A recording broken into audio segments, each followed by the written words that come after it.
इस मॉड्यूल में we will discussing the evolution of nutrition, क्योंकि ये जो बुक है हमारी रिकमेंडेड बुक बाय HEC, ये ज़्यादातर ये हाईलाइट करती है एवोल्यूशनरी प्रोसेस को। और ऑब्वियसली एवोल्यूशन हम नहीं स्टडी करेंगे तो we will not be able to study complete biology.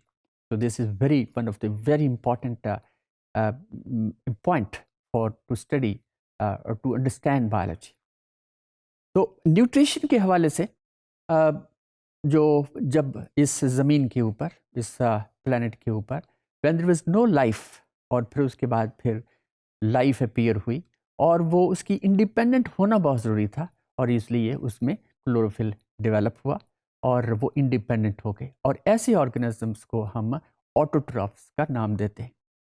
तो ऑटोट्रॉफ्स क्या हैं? ये वो ऑर्गेनिजम्स हैं या जिन्हें हम प्रोटिस्ट, सारे के सारे प्रोटिस्ट जो हैं वो सारे उनमें से मेजर जो हैं they are photosynthetic containing, they are said to be the autotrophs. और इस फोटोसिंथेटिक प्रोसेस में the nutrients like carbon dioxide then water they unite together to form glucose, और ये ग्लूकोज इसके फिर आगे फिर different products and they make the protoplasm of the cell. तो मोस्टली जो प्रोटिस्ट हैं दे आर ऑटोट्रॉफ्स, और ये प्रिमिटिव टाइप की एक न्यूट्रिशन है।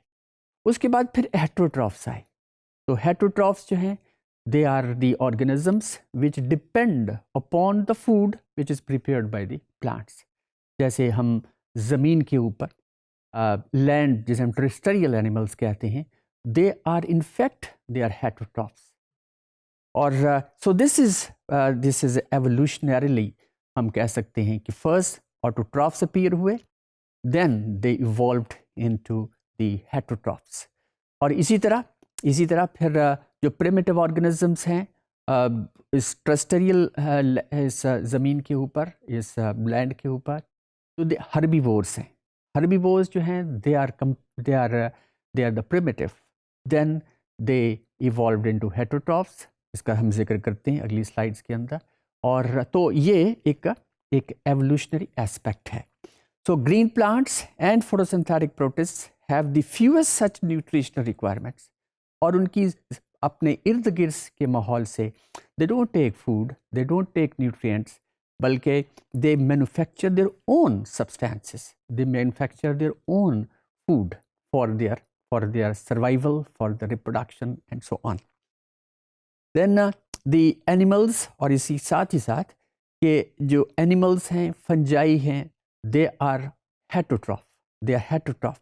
कुछ बैक्टीरिया भी हेटेरोट्रॉफ है। They are dependent upon the nutrients. They are dependent upon the nutrients from the environment. तो देखा गया है कि जो वो organisms which have the ability to synthesize, जिसे हम biosynthesis कहते हैं, जिनके अंदर biosynthetic activities हैं, they are independent. और जिनमें biosynthetic activities नहीं हैं या कम हैं, तो they are dependent upon the food from the environment.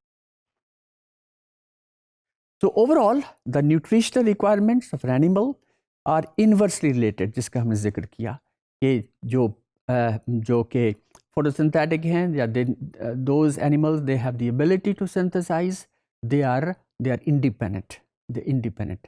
और वो organisms जो which do not have such abilities of photosynthesis, they are dependent upon the organisms from the environment for their food.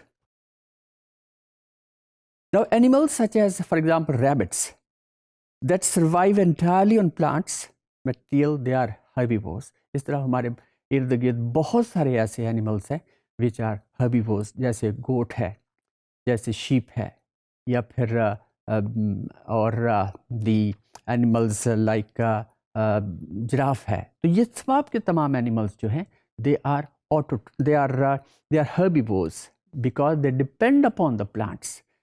लेकिन इसके अलावा कुछ एनिमल्स ऐसी हैं वो प्लांट्स नहीं खाते, बल्कि they are said to be called the carnivores. They are flesh eaters, जैसे लायन है, टाइगर है, लेपर्ड है। ये तमाम के तमाम ऑर्गेनिजम्स जो हैं they are herbivores, they are carnivores.